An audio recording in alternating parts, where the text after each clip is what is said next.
taking notes. Good morning, it's Miracles and Wonder Down Under.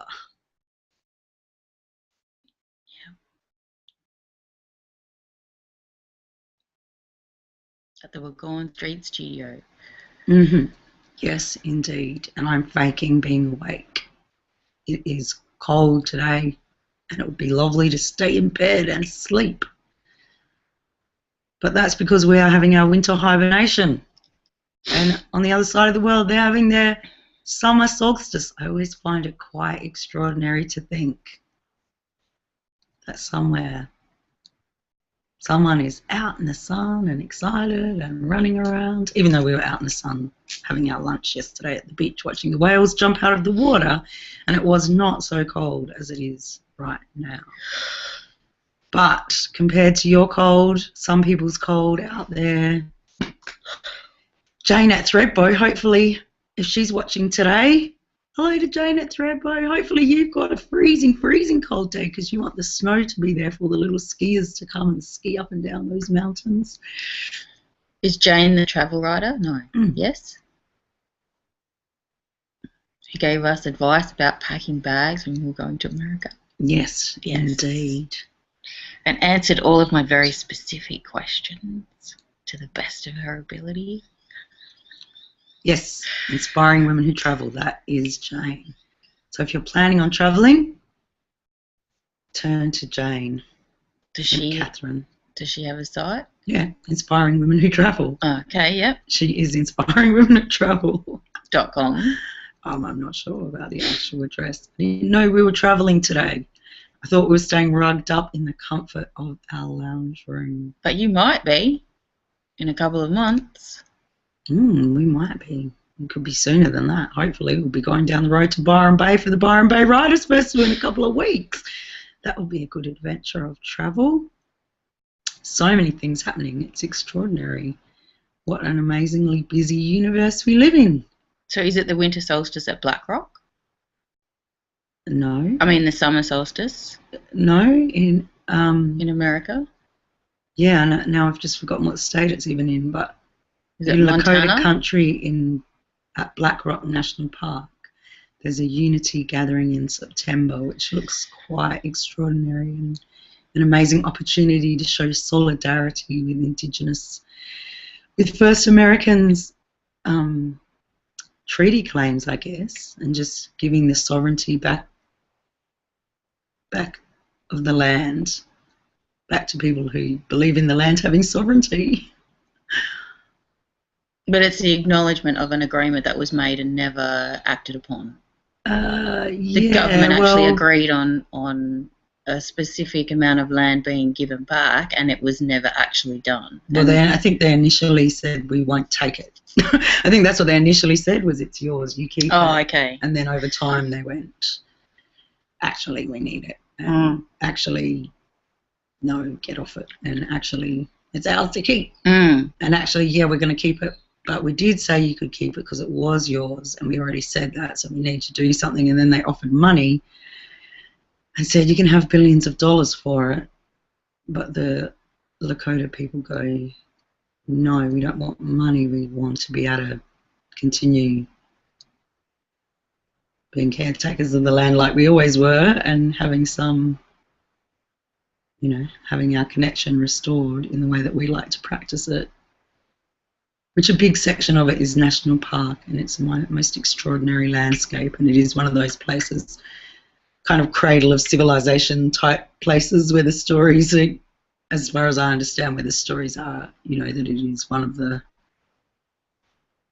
I don't know, I just for some reason went, it's like where the dreaming serpent comes out of the land, which is not their story, that's my story from here, but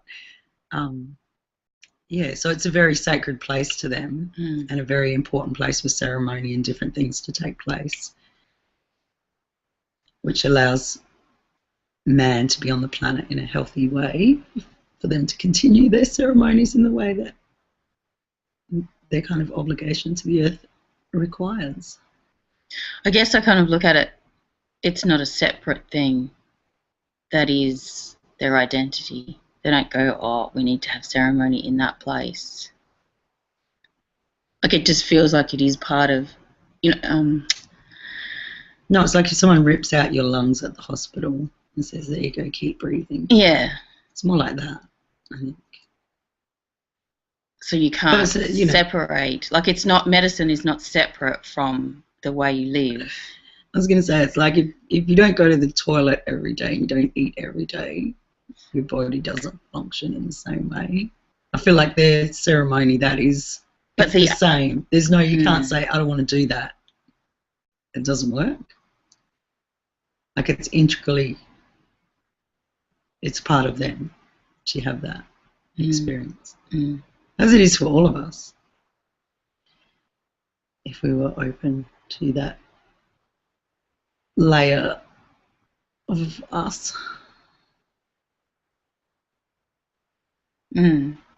But not even to make it a devastating thing, just to say that that's your identity. It's not a separate thing. It's not a special thing. It's not a separate, like the idea, like some cultures have a church that you can go to and that's the only place that you practice your spirituality. Whereas it feels like for Blackrock, spirituality is in every moment. It's not separate from life. And I guess we're back to that thing of the spectrum again, for what I perceive as being their reality is not necessarily, their individual perspective. Everyone has their individual way of holding their space or having their agreements or having their, I don't know why I said agreements, but their agreements with the world about how they will operate within it. Who are you talking about? I'm just talking about everyone on the planet, like saying that those people or saying that a group of people. Or I was talking to someone recently about working with kids in Melbourne, and they were, working at a youth centre where there was very strong cultural programs, so they really went, we've got to operate a particular way for the Indigenous kids, and we've got to talk a particular way for the Maori kids, and, we've got to come at the different kids' cultural identities kind of from a different take. And this person was just saying they found it just created another layer of difficulties when you separate the culture out like that and go, you should have this thing that looks like this, and if you haven't, so for the people working, it was like, if you're Aboriginal, you must have your kinship system, and you must have this, and you must know stories, and you must, I don't know, not you must, but, there's some expectation there that then sets the other person up to go, well, hang on, I don't have that. What are you talking about? Am I missing something? Or sets them up to go, oh, yeah, bro, I'm special. I've got this, and you haven't got it, and I'm different. I'm separate to you. Kind of this person was just saying they found it really interesting because we went into that kind of view of the world of cultural sensitivity and finding ways to let people have their cultures because our way of operating was lacking that, but now it feels like it's flipped somewhere else where it's become part of making the problem bigger. Well, the systems that operate, the systems like the education department or even the healthcare department or youth workers. Yeah, in Australia. I just keep going on the planet because the same culture is pervading. Doesn't matter whether you go to the edge of Alaska on the edge of the ice or you come here, the same culture is in place. The same norms and regularities are being enacted. Same TV shows being watched, the same ads are being played. It's quite funny. I mean, you've all probably seen an ad that is really familiar to you, and then you see it play through another cultural lens. It's very funny. I don't know. I just know that there's differences even between Sydney and Brisbane, regional Queensland and city Queensland. They get different ads. They get different shows.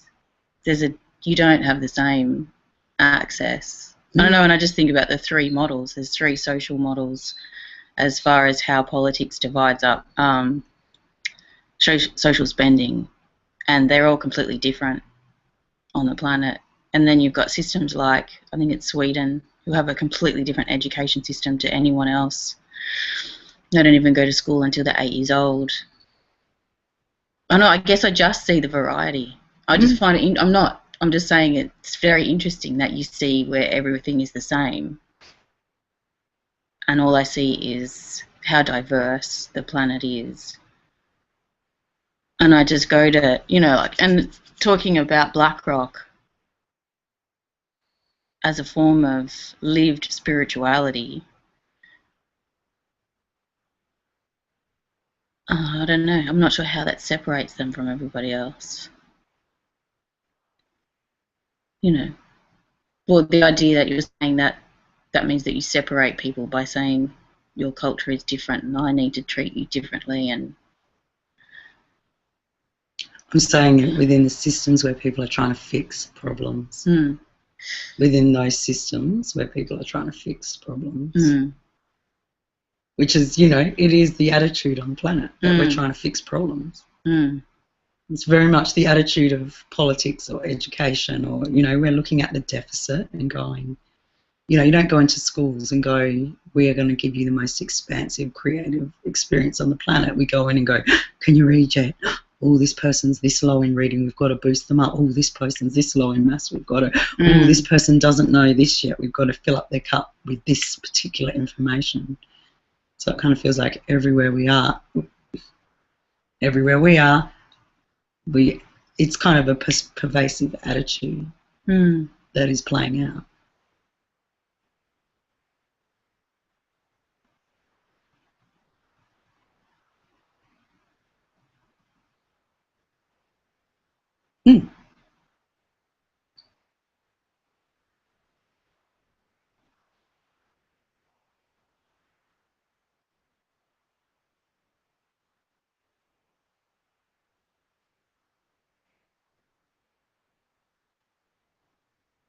Go on, Mel, you have to be the balm on the wound. Off you go.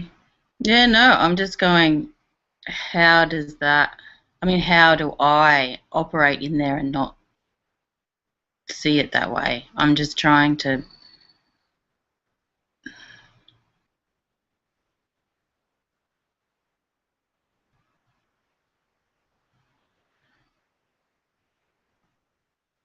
because having studied all that sociological and the history of education system and how it all fits together and politics and like I get that the structure is in place, but I also get that it's always moving. And I think it's the fact that it's always moving that makes me go, yeah, that's happening, but depending on where you stand, the reality of that will be different. And there is always an opportunity to be in there outside of that idea that you're fixing something or that something is broken. And I guess it just does come back to your individual role in whatever system or scenario you're in. Because of focusing on the impotence and the inanity and, whatever else is going on, the limitations, it transfers to your energetic when you're in there, which just snowballs other people's experience when they're inside that system, if they have no other choice but to be in that system. So I'm just thinking about how I manage to be in there and not think about the whole thing as so powerful that I don't have any part to play. I think that's what I'm kind of going, well, what do I do? What do I do when I walk into something like that and there's a whole heap of people on the planet who care about what's going on, who go inside their heads, it's so strong I can't do anything about it. It's so strong all of these people are being harmed. It's so strong people will exist forever or whatever, How do I go in there and just be with those people in that moment and say what's most important is for me to be here with these people in this moment. And we're very fortunate because we get to design programs and be with kids and, you know, interact with them in a way that is outside the normal way of operating with kids at schools. So there is an opportunity for us to say, okay, we're going to come in. You've looked at what we're doing as a form of fixing, but we can come in and operate from a different heart space and still satisfy that systemic need for fixing. And maybe that's it. Maybe it's seeing the plea for fixing and saying, yes, I'll come in because you've opened a door or you've created an opportunity. But to go in knowing it's not about fixing, it's about bringing your heart space into that scenario. And I am thinking about hospitals. I'm thinking about jails. I'm thinking about those very obvious places. And there's lots of not so obvious places.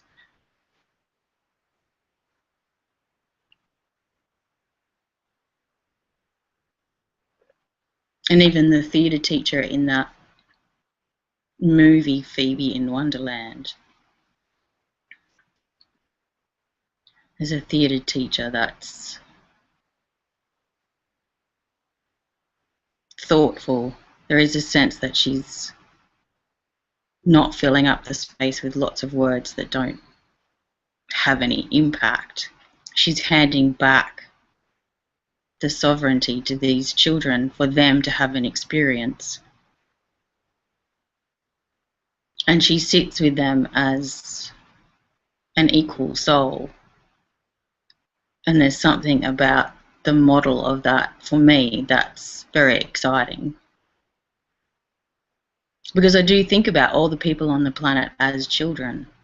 I watched something about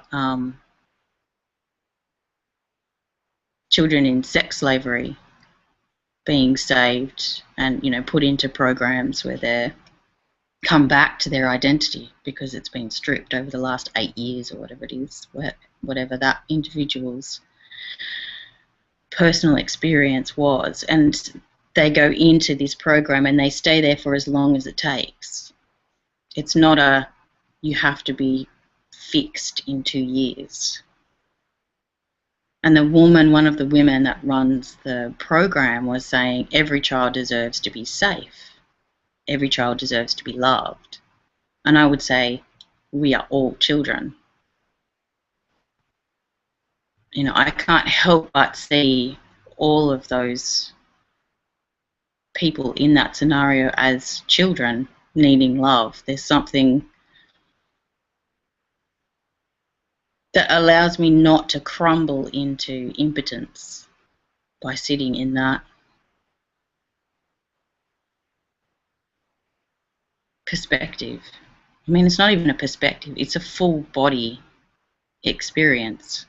Seeing someone as a child needing love, it's not a cognitive process.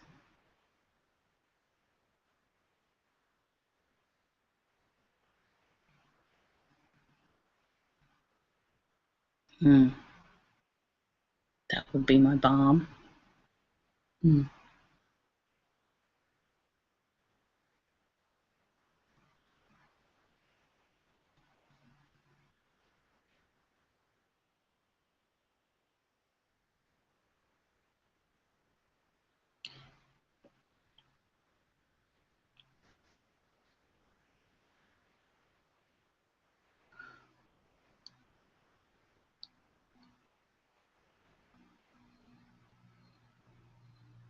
But I also think there's something else to that because it's not always a comfortable conversation to have.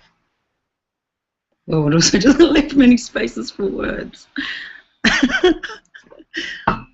Like, in terms of, it just creates a space to be with people.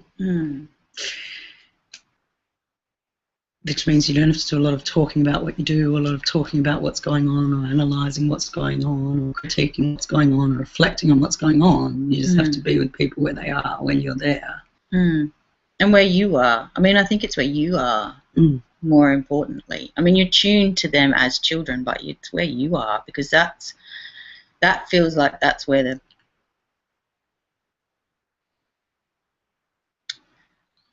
I'm reluctant to say wisdom, because for me, wisdom is something that you learn through doing something. Knowledge is something that you understand, and wisdom is something that you do. But in being with someone, it's your experience that you have, not to figure out what's fixing them, but it's like it's your experience of what's going on which directs what allows you to be in your heart, which is being with them,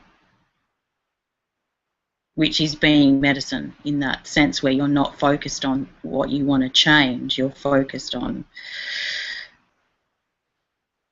being medicine, like doing your own stuff, because whatever's coming up for you in that situation, if you can keep coming back to whatever you need to do, like that's where all the action is.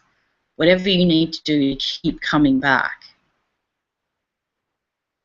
And you might, like if you're an empath or a teacher, or, you know, have some role to play, you may well get messages for people. It's not that you won't interact. You will still have things to say, things to do, but it just feels like it's more about what you need to do to stay here is what is medicine for everybody in the situation that you're in. And sometimes they're not comfortable conversations, because you are breaking all of those patterns.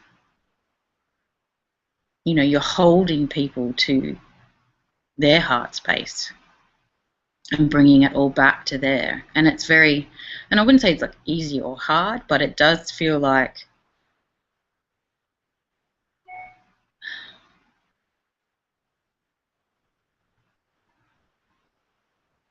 there's more, I'm not sure what though, like texturally it feels like lollies, like there's more lollies in talking about things being externally to blame, or you having some wisdom about something that's, oh, I know why that's not working for them. Like that feels like lollies, you know, like cheap thrills. Staying here and saying, what's my experience of that is different. And if you share space with people and you bring your experience back to that, it can be,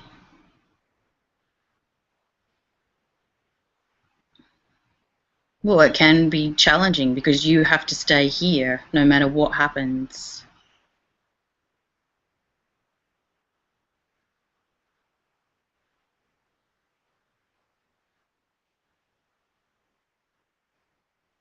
That's all right. Even the idea that there's not a lot to do, it feels like that's where there's the most to do.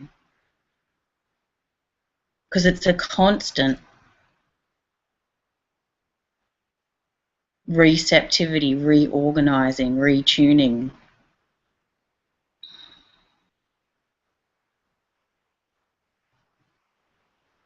It's not like you reach a place and you stay there and you float. I mean, it is effortless in a sense, but it's effortless in that you don't get torn apart.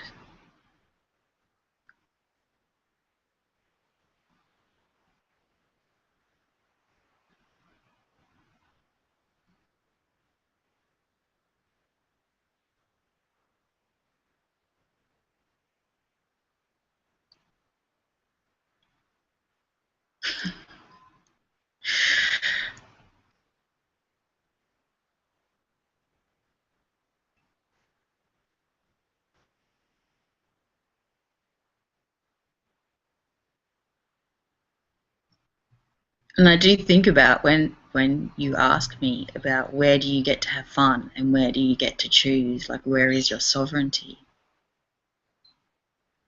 And I don't even think about those things. But it's important that I do.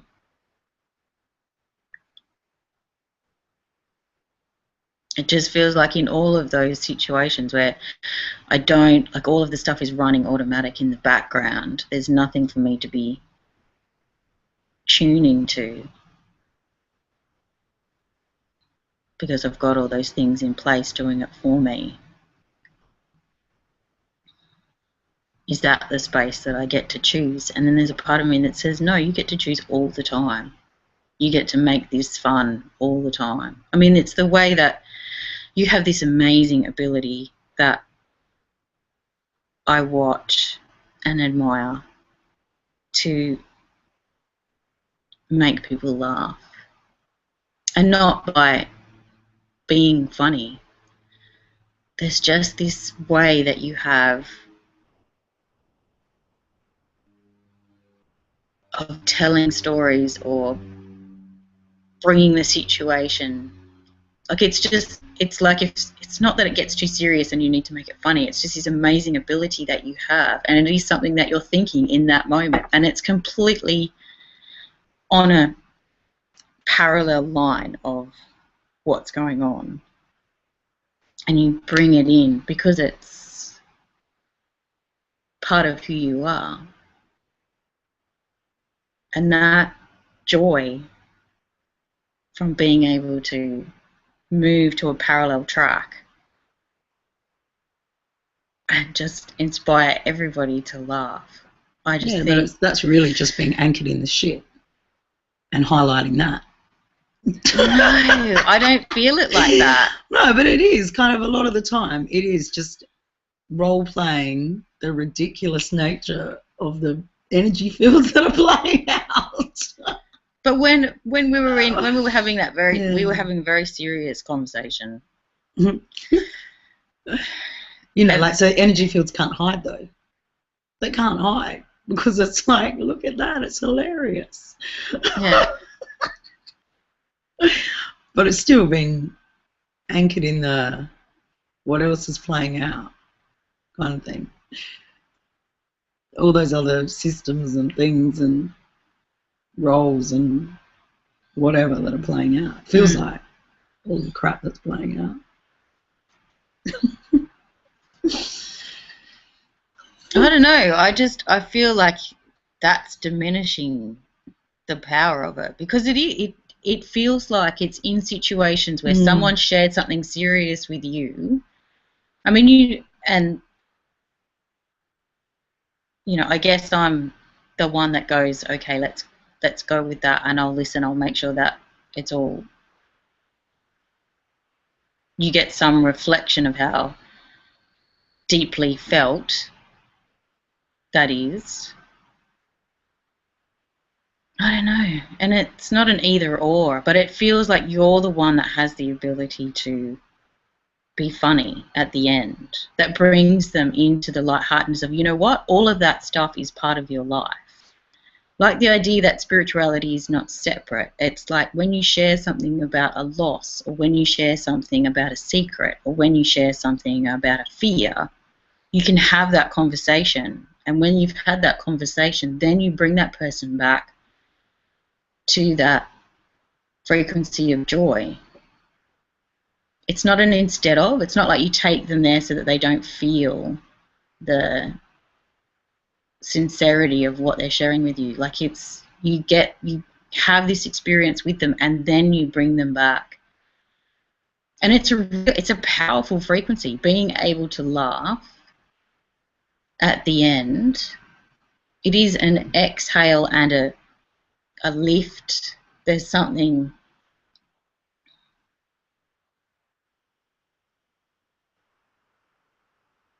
because grief and confession and fear kind of pins you backwards. Your emotional body is on the ground, which is your back, and you feel like, and even if you feel safe,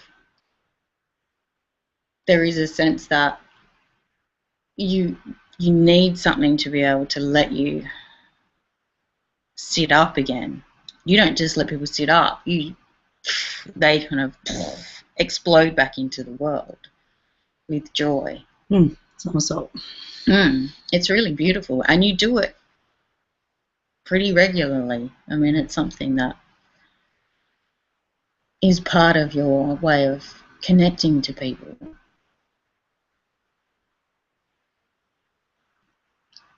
From the outside, that's what it. I see their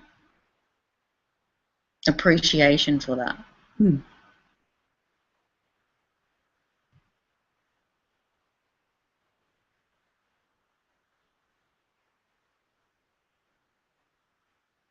So it doesn't all have to be serious, I guess, is the point I'm getting at. We forgot to tell you that we're going to make the show shorter. Right. Maybe we are, but we keep talking on anyway. So if you have an indicator about that, you could tell us if you want us to have an hour show or half an hour show. Whether you want us to wax lyrical more than that, or whether you want us to condense it into some very pithy little soundbite that you can send viral for your friends. But you can send our show viral anytime you like. We love to have miracles and wonders shared. And in what Mel's saying, I really do feel like we are so lucky to get to know you, and yet we would love to have more communication with you guys.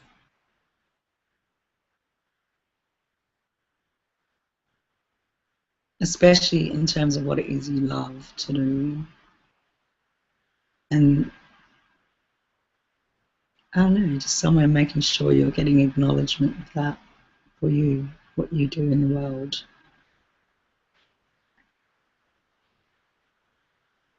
Just in terms of surrounding yourself with people who will acknowledge that, or being open to receiving it effortlessly wherever you go. Because, you know, there's people like me out there on the streets just waiting to give you a poem. And there's all kinds of magical opportunities even where you are, wherever you are. There is some incredible synchronicities lined up for you when you are ready to receive them, really. So do you have anything about that, Melinsky, before we go about being ready to receive all the magic that is your blessing in this place? Receiving magic.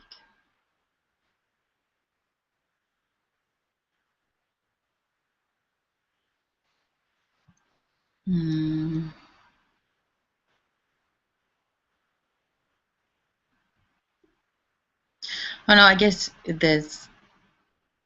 need to believe in it first. Because if you don't believe in it, you won't see it. It won't exist for you. And even if it's just make-believe to begin with.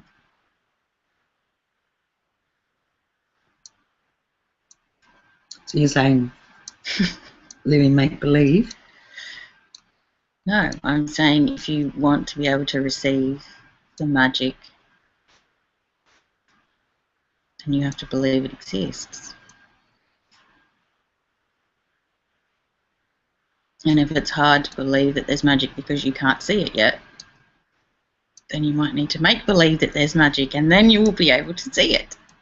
And I guess that that comes back to something that we've been working on all week, is going, do you really believe that that your beliefs create your reality? Or do you believe you are in a world where, I mean, because all of us, so many of us have read so much about beliefs creating reality. We've put it over the top of everything else that we've experienced or everything else that we've been taught over time. And we're desperately going, I believe my thoughts create my reality. I believe my thoughts create my reality. And maybe that's a place to start this week too, is dropping into a meditation for yourself to see if you can find how true you find that belief, how true you really find that belief. If it's just something you've been trying to layer over, and there's other things going on where you've anchored in the belief that, you know, the world is doing it to you, not for you, or, you know, whatever else belief comes up, and work with the beliefs. Because it feels like there is a lot, as we always say, there's a lot going on at the moment. We've had lots of emails from people going, Mercury's in retrograde, there's solar flares, oh, the solstice is coming, the solstice is coming, make sure you use it wisely. So all those things are obviously influencing us and are, you know, part of what's going on for us, part of the story.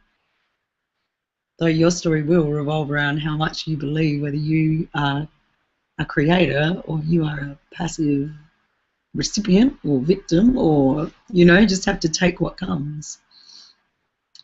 So this would be a fantastic opportunity this week to go in and see what beliefs have percolated through the course of today's show, or just in life. They will come. And it is something about that being, you know, open and receptive. I mean, it'll come anyway, but I think when you're open and receptive, it makes the blows that come less intense.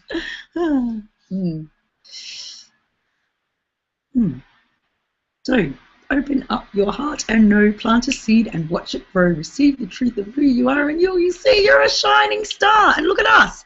Oh, we are shining this morning. Luminescent. We are luminescent. All right, all you luminescent beings, get out there and be luminous. Have a fabulous week, and we'll see you again next Tuesday. Oh, yeah, and in the meantime, on our Miracles and Wonders Facebook page, you can find Mel's newsletter, Living in Both Worlds. Living in two worlds. Only two. She's living in polarities. Look at her. I never knew.